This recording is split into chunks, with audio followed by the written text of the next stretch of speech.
Good morning everyone. আজি বোলো টিফিনত কি দিয়া যাওক তাকে ভাবিলোঁ আৰু উঠাব দেৰি হ'ল, সেইবাবে বোলো আজি ঢকলাকে বনাওঁ। সেইকাৰণে এয়া বেচনখিনি মই অলপ ফেটি লৈ পানীখিনি গৰম কৰি ৰাখিলোঁ, তাতে ইয়াত দি দিলোঁ। তাৰপিছত মই অলপ ইয়াত দিবৰ কাৰণে চিৰাপ বনাইছোঁ, কেইটামান ক'লা সৰিয়হ এইটো কি নৰসিংহ পাত দি পিনে অকণমান ফ্ৰাই কৰি লৈ তাত পানী দিলোঁ, পানী দি তাত চেনি দি দিলোঁ। আৰু এয়া মোৰ ফটাফট এয়া হৈয়ে গ'ল চাওকচোন।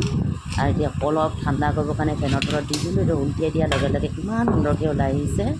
এতিয়া মই পিচ পিচ কৰি কাটিম পিছে কটাটো ইমান ভাল নহ'ল, কাৰণ মোৰ চুৰিখন একেবাৰে ধাৰ নাছিলে।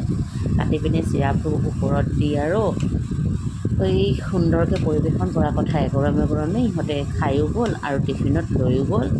আজিলৈ এয়াই, আকৌ নতুন এটা ভিডিঅ'ত আপোনালোকক আকৌ লগ পাম। আশা কৰোঁ ভাল লাগিছে যদি ভিডিঅ'টো লাইক, কমেণ্ট আৰু শ্বেয়াৰ কৰিব, আৰু ছাবস্ক্ৰাইব কৰিবলৈ পাহৰি নাযাব দেই। চাইহে কিন্তু আপোনালোকে মোৰ চেনেলটো ছাবস্ক্ৰাইব কৰিব থাকিয়ে যায়। আৰু এনেকৈ মই আৰু ঢকলাটো বনালোঁ ৰাতিপুৱা সোনকালে। আজি উঠা নহ'ল, টাইমটো অলপ কম পালোঁ, সেইকাৰণে ফটাফট আৰু যেনে তেনে বনাই দিলোঁ। তথাপিও বোলো এটা ভিডিঅ' কৰি ৰাখোঁ। এয়া হৈ গ'ল আৰু সুন্দৰকৈ ইহঁতক পৰিৱেশন কৰিব দিলোঁ, খাই খুব ভাল পালে, টিফিনতো দি পঠিয়ালোঁ। আজিলৈ আহিছোঁ দেই, বাই বাই।